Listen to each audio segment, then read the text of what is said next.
কেমন আছো তুমি? কে আপনি? এত সহজে আমাকে ভুলে গেছো তুমি?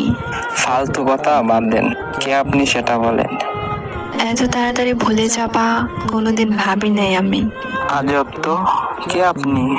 এত তাড়াতাড়ি সবকিছু ভুলে গেছেন? কে আপনি পরিচয় দিবেন নাকি ব্লক মারবো?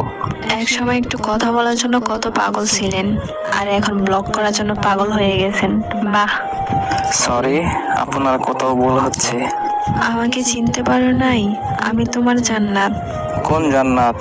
এক সময় তোমার জান ছিলাম, ওই জান্নাত আমি। সে তো অনেক আগেই মরে গেছে আমার কাছে। এত তাড়াতাড়ি মাটি দিয়ে দিলে আমাকে। সেও আমাকে জিন্দা লাশ বানিয়ে দিয়ে গেছে। পরিস্থিতির কারণে সেটা হয়েছিল, আর কিছুই না। সবাই এই কথা বলে ছেড়ে যায়, পরিস্থিতি তো একটা বাহানা। আমি কোনো বাহানা করি নাই, সব সত্যি।